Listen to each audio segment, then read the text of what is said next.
So how do you walk in strong faith? You train yourself to not give credit to what your eyes tell you. You train yourself to not give credit to what your ears are hearing, as long as it is the opposite of what you want to receive. So that is weak faith. If you're believing God for something, but the moment you see contrary signs, you begin to doubt, it means your faith is weak. And that is what he told Peter when Peter began to walk on water. And the Bible says that, and seeing the waves, Peter became afraid. And when he sank, Jesus asked him, why did you doubt? Many times we begin our walk of faith, but then we sink because we pay attention, we give credit to the movements that are around. There's one thing I've realized, even when you're trying to cast out a demon, for example. Sometimes the demon will agitate the person, wants to influence you. He wants to influence you to think that he is still so much in control.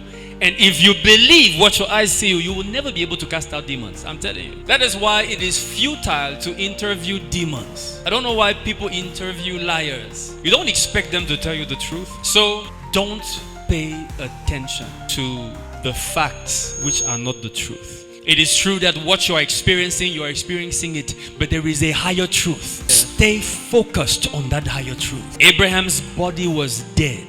The womb of his wife was dead. He did not consider that. He remained focused on the fact that the God he serves is the God who calls the things which are not as though they are. So when we teach faith, we are not telling you that you don't have problems. No, you have problems. The problems are real, but the solution is more real. Train yourself to focus on the power of God that resurrects your dead body rather than the deadness of the body itself. That's faith. You know, the faith life is crazy life for somebody who doesn't walk in faith. When you walk in faith, you do not speak your experience. You don't spend time describing your experience. You spend time describing your expectation. That's the change many of us have to make. Let's begin to describe our expectation. We spend more time describing the mountain to God than describing God to the mountain. Learn to look at the mountain and say, who are you, thou mountain, before